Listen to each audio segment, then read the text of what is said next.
Depuis la semaine dernière, il y a un oiseau qui vient tous les matins et sous la fenêtre de ma chambre. Euh, c'est comme si l'oiseau tentait de rentrer dans la chambre. Mais comme il y a un baie vitré, c'est impossible. Donc, dans ma tête, je me suis dit, mais pourquoi il y a un oiseau tout le temps, tous les matins, au moins 2 fois par semaine, qui vient frapper à la fenêtre de ma chambre? Et puis, ce matin, et comme par hasard, il y a un bureau enfin, ça c'est mon bureau à moi, mais il y a un autre bureau dans une salle d'attente. Donc, je vais à ce bureau-là. C'est pas dans mes habitudes, en fait. Et puis, l'oiseau est venu. Il y avait une partie de la fenêtre qui était grande ouverte et l'oiseau continuait à frapper. J'ai fait une vidéo sur Instagram en disant, voilà, moi qui pensais que l'oiseau voulait rentrer dans la maison. Et voilà que la fenêtre est entrouverte et l'oiseau continuait à frapper. Et puis, j'ai posté ça comme ça. Et puis, tout de suite, Huglin m'a envoyé une image qui disait que c'était pas quelque chose de... Enfin, c'est pas un fait divers, quoi. C'est pas que l'oiseau voulait rentrer ou du moins ne savait pas où passer, quelque chose de ce genre. Et quand un oiseau frappe son bec dans une fenêtre, ça voulait dire quelque chose. Et puis je me suis dit, OK, parce que en fait, ce que Huglin m'a envoyé, c'est pas Huglin qui l'a écrit, c'était pas un texte, c'est quelque chose qu'elle a pris quelque part. Et puis j'ai été faire des recherches, et puis je me suis dit, waouh, c'est vraiment un signe, c'est un signal. Et moi-même, comme justement, tu vois, un vulgaire individu qui ne croit en rien et puis qui pensait tout simplement que c'était juste un oiseau qui voulait rentrer dans la maison, quoi. Et puis, bon, voilà, j'étais ébloui par ça. Et c'est à ce moment que Hugues m'a invité. Elle m'a dit, viens vous rencontrer ce soir dans le live. Et voilà pourquoi je suis là, pour partager cette expérience avec vous. Et puis, avant ça, on avait eu une expérience ensemble assez demain, tu te souviens? Quand on était au brunch? Oui, on était dans un brunch, dans un restaurant, pardon, en République dominicaine. C'était moi-même Deux et amis et toi? 2 amis. 3 amis. On était 5. Et puis, on avait commandé à manger, on attendait et qu'on nous servait. Et puis, Huglin m'a dit qu'il y a quelqu'un qui est assise à côté de moi et qui me regardait. Et puis, j'ai dit à Huglin, bon, il n'y a personne, je vois personne, etc. Et puis, Huglin a commencé à décrire cette personne. C'était une fille, jeune fille. Et à ce moment précis, une semaine à l'avance, c'est pas même une semaine à l'avance, c'était justement avant même ces funérailles-là, Huglin. Et le jour même, c'était tout de suite après la mort de Mika. Voilà. OK, voilà, je me souviens. C'était tout de suite après la mort de Mika. Je sors de Paris. Je suis arrivé en République dominicaine. J'étais en République dominicaine. On a été manger ensemble. Et puis, je devrais prendre l'avion le lendemain. Le même jour ou le lendemain? Le même jour. Le lendemain, je crois. Enfin, je ne m'en souviens pas trop. Mais je me souviens que je devrais rentrer en Haïti. Arrivé en Haïti, et arrivé au restaurant, et puis Huglin faisait la description de la jeune fille. Et la description correspondait exactement à une fille que j'apprécie beaucoup, et qui s'appelle Doriska, qui est morte du cancer. Et ma rencontre avec Doriska était de façon imprévue. Je suis ambassadeur de JSCC, le groupe de support contre le cancer. Et puis, JSCC m'a dit qu'il y a une jeune fille qui est mourante, stage 4 du cancer, et qui voulait à tout prix me rencontrer. J'ai été la rencontrer. On a passé un très bon moment ensemble. Et puis, je devrais aller au Cap Haïtien. Et puis, je lui ai dit, est-ce que tu peux m'accompagner au Cap Haïtien? Ce serait bien que je t'emmène au Cap. J'ai lancé l'invitation juste comme ça. On ne pouvait pas trouver de place sur Sunrise. J'ai loué une voiture, un chauffeur, emmené cette tante. On a passé un super week-end au Cap Haïtien. Et depuis lors, elle me considère comme son papa. Elle m'appelle Papi, c'est Papi Tarel, etc. Et je la supportais énormément dans sa lutte contre le cancer. Payer ses frais de transport pour aller à l'hôpital à Mirbalais, lui donner le minimum justement pour qu'elle puisse combattre la maladie. Et puis, elle est décédée. Elle est décédée.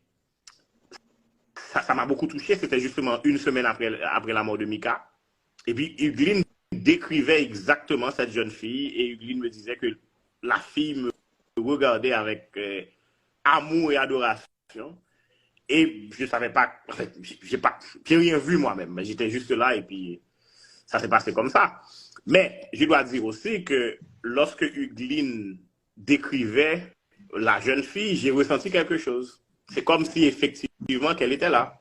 Donc, c'était ça. Et cela s'est passé en octobre dernier.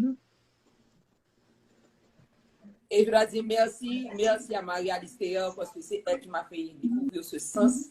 Le premier jour que j'ai rencontré Marie-Alice, et il dit, petit viens clair comme ça. Pourquoi on est là, like, yeah, everything, no dream from all. Il dit, non, rien lumière, toute notre tête, tout. Et puis voilà commence l'aventure que je commence à accepter. Et je dis finalement, après tout ce temps, quelqu'un connaît la vérité, ce que j'ai toujours senti. Imagine, Karen, dans le business, il m'a parlé comme ça. Il m'a dit, il va parler là. Et voilà, ma mère spirituelle me met en confiance. Ce jour-là, Marie-Alice a changé ma vie. Elle m'a appris à accepter ce que je voyais, ce que je sentais tout ce temps-là. Je n'étais pas folle, comme je le disais. So, ce soir, je suis contente qu'on s'est rencontrés. On a parlé beaucoup de spiritualité, religion et magie brièvement. On ne va pas rester trop longtemps, mais c'est important pour nous quatre nous rencontrer parce que vous êtes des gens très chers à moi. Béatrice, merci. Marie-Alice et Karel. Et Karel, aujourd'hui, je ne suis pas là pour te convertir, pour te faire quoi que ce soit.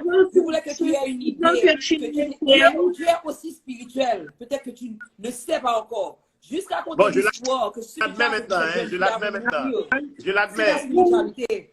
Je l'admets. Mais aussi, il y a quelque chose qui s'est passé avec Doriska que je voulais vous raconter. C'est quelque chose pour Karel et toi.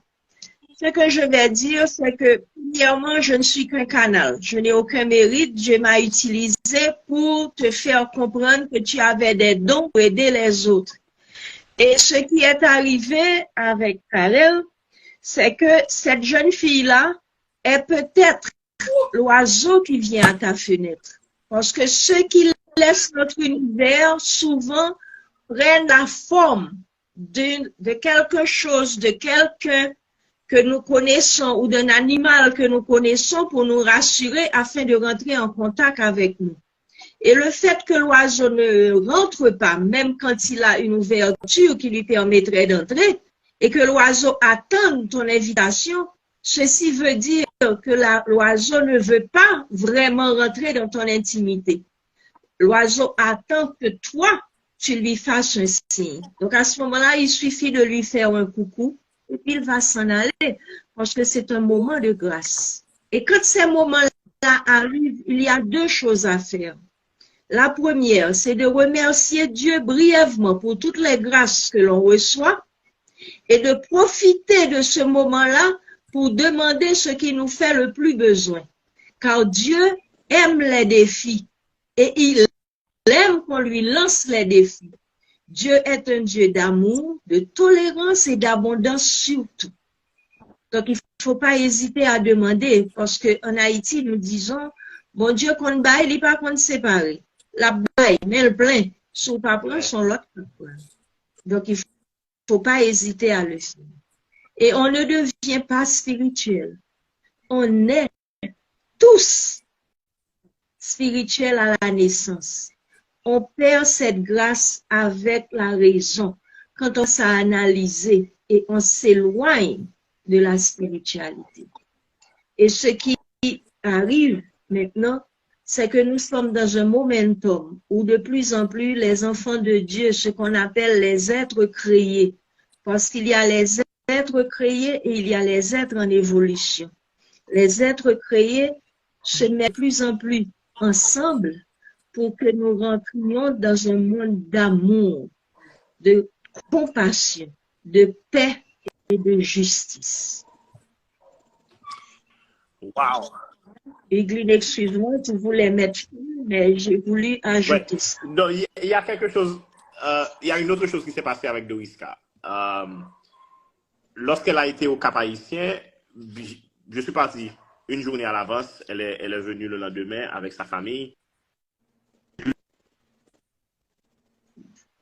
Gardé ses fleurs, c'était en août, et elle est morte en octobre. Elle a gardé ses fleurs jusqu'à sa mort, en fait. Et puis, mais elle disait toujours, si toutefois qu'elle mourait, qu'elle veut partir avec les fleurs. Et puis, on avait organisé dans sa chambre une petite table avec sa photo et puis des bougies allumées. Mais c'est pas des bougies comme des bougies. C'est des bougies dans des verres, en fait. Et puis, juste un petit mémorial.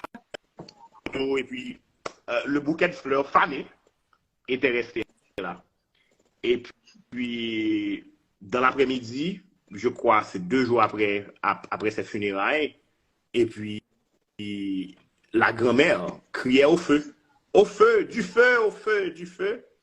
Et qu'est-ce qui est arrivé? C'est que le bouquet est parti. Pas gagné, l'autre n'a qu'à la boulé.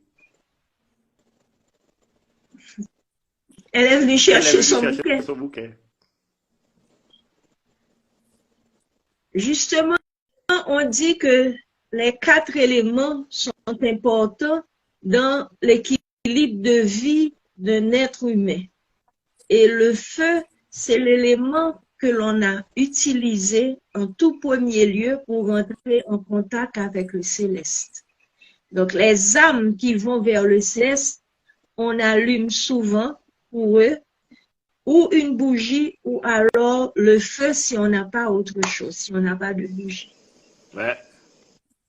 Donc, tu es chanceux, tu es béni. Ça, je le sais. Ça, je le sais. Aucun doute. Tu es béni. Donc, si tu le sais, c'est que tu es hautement spirituel. Non, je d'accord la confrontation. Parce que justement, c'est que je sais que je dois me comporter d'une certaine manière. J'aime les gens, j'aime partager. Et c'est justement ça ma vocation dans la vie. Donc, c'est ça. Marie-Alice, je te remercie encore de tout cœur. Et Béatrice, le dernier mot avant de partir, s'il te plaît. Je rejoins Marie-Alice dans le sens où elle dit qu'on est tous spirituels, mais je pense qu'on n'est pas tous éveillés. Et ce qui arrive maintenant avec ce qu'on est en train de vivre maintenant, on est en train de vivre aussi un éveil collectif. Donc, Marie-Léon, parce qu'on pas voulait, ok, sous planète, dans le moment ça, on va réveiller quand même. Ouais. Ok? Donc, ce sont des choses. Tu dis? Il y a l'éveil et il y a le réveil. Ce qui arrive là, c'est que à travers la souffrance, nous connaissons ce qu'on appelle des initiations. Justement, dans le monde actuel, pas seulement en Haïti, dans le monde actuel, on se plaint beaucoup. On se plaint des souffrances, on se plaint des manques, on se plaint des frustrations que l'on a. On se plaint des peurs et de la frayeur que nous côtoyons. Il faut se dire qu'à travers ces souffrances-là, et ce qui m'amène à Haïti, que je peux appeler des douleurs, ce sont des initiations. Et c'est ce qui va nous permettre justement de devenir des éveillés pour qu'il y ait un réveil social, le réveil de l'amour et de la justice. Et c'est essentiel. C'est essentiel, c'est inévitable. On est en plein dedans. On est dans le momentum. Voilà. Et c'est le début du réveil. On va vers un nouveau monde, vers un monde beaucoup plus humanisé et un monde abondant. Haïti sera l'épicentre spirituel et économique du monde. Et ça a déjà commencé. Donc, il faut garder espoir. Il faut remercier Dieu de pouvoir sentir nos douleurs quand on pourrait ne pas pouvoir les sentir. Et de prendre conscience de nos souffrances. Afin de pouvoir évoluer un peu plus chaque jour. Et être prêt pour ce changement-là de bonheur, d'abondance et de prospérité. Et ne jamais sous-estimer et toujours vous rappeler que vous êtes avant tout amour et lumière. Amour et lumière, amour et lumière. Dieu, chacun de nous. Vous êtes Dieu, et Dieu voudra juger les vies. Oui, vous êtes Dieu. Nous sommes tous